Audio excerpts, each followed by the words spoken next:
قرآن کریم فرقان حمید برہان رشید 26واں پارہ سورہ حجرات آیت نمبر 12 میں اللہ جل جلالہ ارشاد فرماتا ہے یا ایھا الذین آمنوا اجتنبوا کثیرا من الظن، اے ایمان والو، اے مسلمانوں، زیادہ گمان کرنے سے بچو، دوسروں کے بارے میں زیادہ سوچتے رہنا، گمان کرتے رہنا، اس سے بچو۔ ان بعض الظن اثم، ایسا کیوں کرو؟ کیونکہ بعض گمان دوسروں کے بارے میں جو ہم کرتے ہیں، بعض گمان گناہ ہوتے ہیں۔ ولا تجسسوا، دوسری بات، لوگوں کے عیب تلاش کرنے میں نہ لگ جاؤ، تو میں پڑھنا، لوگوں کے عیب تلاش کرتے رہنا کہ ان کے اندر کون سے عیب ہیں، کون سی ویکنیس ہے جو اس کے اندر موجود ہے، مجھے پتہ چل جائے تاکہ میری نگاہ میں یہ شخص گر جائے، ایسا نہ کرو۔ تیسری بات، ولا یغتب بعضکم بعضا، ایک دوسرے کی غیبت نہ کرو۔ کوئی شخص چلا گیا، اس کی پیٹھ پیچھے اس کی برائیاں بیان کرنا شروع نہ کر دو۔ ایحب احدکم ان یأکل لحم اخیہ میتا فکرہتموہ، کیا تم میں سے کوئی شخص یہ پسند کرتا ہے کہ اس کا مردہ بھائی پڑا اور وہ اپنے مردہ بھائی کا گوشت کھا رہا، تم اسے ناپسند کرو گے؟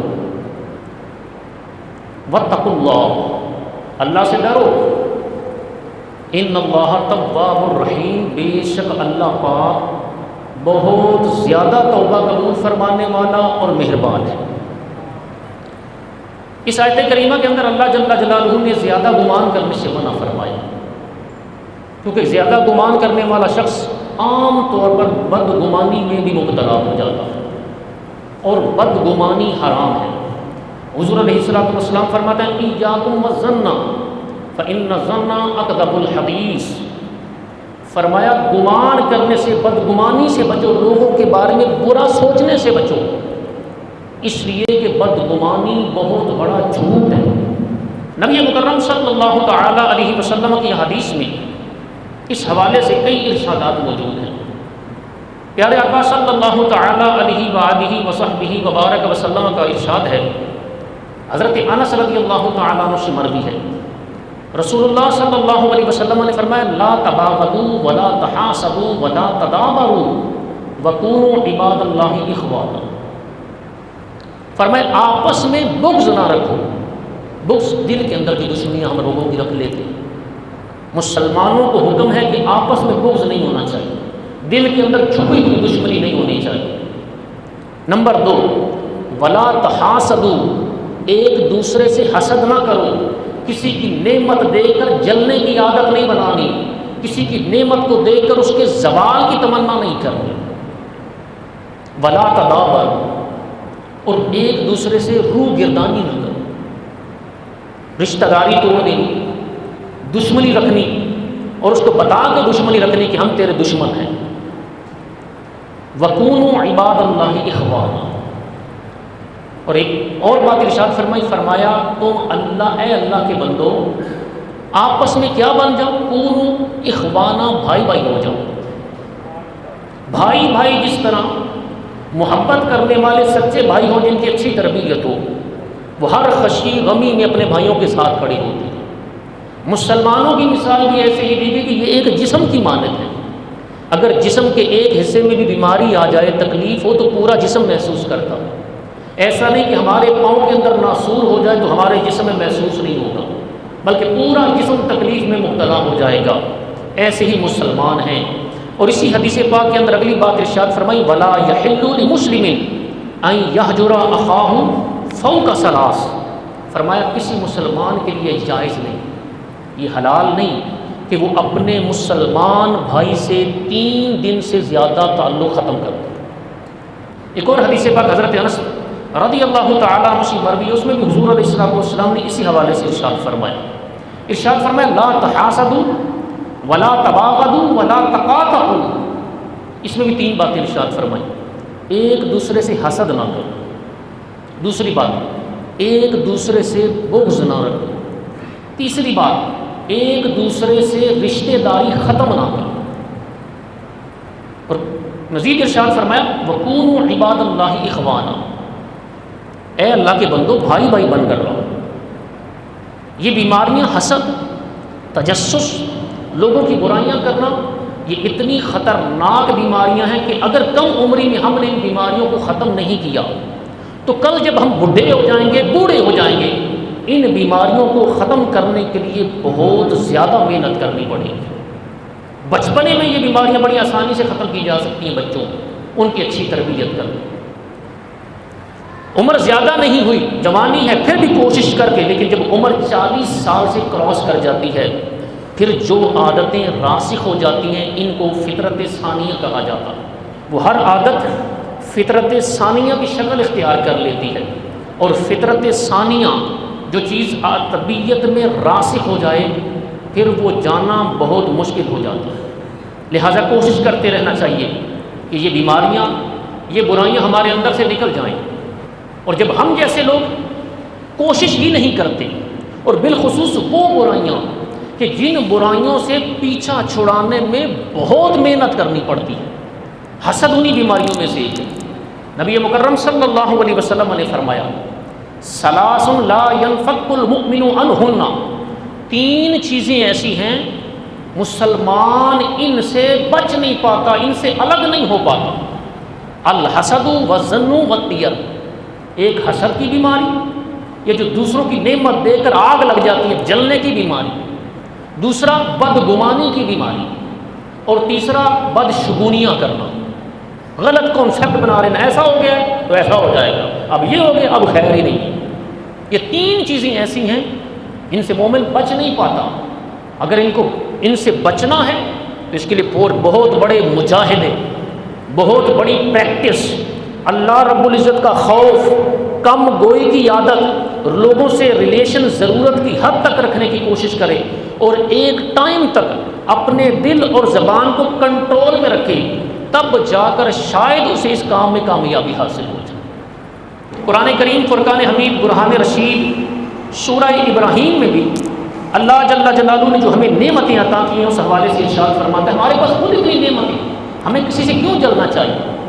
فرمایا وَآتَاكُم مِّن كُلِّ مَا سَأَلْتُمْ، اور اللہ رب العزت نے تمہیں تو بہت کچھ منہ مانگا دیا ہے، جو تمہاری چاہت، جو تمہاری طلب ہے وہ تمہیں بہت کچھ دے دیا ہے۔ وَإِن تَعُدُّوا نِعْمَتَ اللَّهِ لَا تُحْصُوهَا، فرمایا اگر تم اس کی نعمتیں گنو نا تو تم ان نعمتوں کو شمار نہیں کر سکتے، اتنی نعمتیں تمہارے پاس۔ اور آخر میں کیا فرمایا؟ ان الانسان لظلوم کفار، فرمایا بے شک انسان ضرور بہت بڑا ظالم اور ناشکرا، خود اس کے پاس اتنی نعمتیں ہیں اور ان نعمتوں پر شکر گزار بننے کی بجائے، اس کا فرما بردار بننے کی بجائے انسان ظلم کا شکار ہو جاتا، اور پھر کیسا ظلم کرتا ہے؟ وہ تقسیم جو اللہ نے پسند فرمائی، اپنے بندوں کو کچھ دیا، اس پر بیٹھے بیٹھے ہمیں تکلیف ہو جاتی ہے۔ کسی کو اللہ نے اچھا گھر دیا ہے، اس کے پاس مال و زر کی فراوانی ہے، فرما بردار اولاد اسے نصیب ہو گئی، ہم بے اولادیں رہ گئے یا ہماری اولاد فرما بردار نہیں، تو ہمیں اس سے جلنا نہیں چاہیے، بلکہ اپنے گریبان میں نگاہ ڈال کر یہ سوچنا چاہیے کہ میں نے اپنی اولاد کی اچھی تربیت نہیں کی، اگر میں نے ان کی اچھی تربیت کی ہوتی تو آج یہ اچھے دیندار بھی ہوتے اور میرے فرما بردار بھی ہوتے۔ آج ہمارے 4 بچے ہوں تو چاروں کے الگ الگ اسٹیشن ہوتے ہیں، کسی کی ماں سے نہیں بنتی، کسی کی باپ سے نہیں بنتی، کسی کا کوئی عقیدہ، کسی کا کوئی عقیدہ، اس کی وجہ ہماری تربیت میں کمی ہوگی۔ لیکن ہم ان چیزوں پر نظر کرنے کی بجائے دوسروں کے نعمتیں دیکھ دیکھ کر جلتے رہتے ہیں۔ ایک اور حدیث پاک کے اندر نبی پاک صلی اللہ علیہ وسلم نے فرمایا، حضرت ابو ہریرہ سے روایت ہے، لا تحاسدوا ولا تناجشوا ولا تباغضوا ولا تدابروا ولا یبیع بعضکم علی بیع بعض، فرمایا ایک دوسرے سے حسد نہ کرو، نعمتیں دیکھ کر ایک دوسرے کی جلو نہیں، ولا تناجشوا، اور نجش نہ کرو۔ نجش کیا ہوتا ہے؟ دھوکہ دینا۔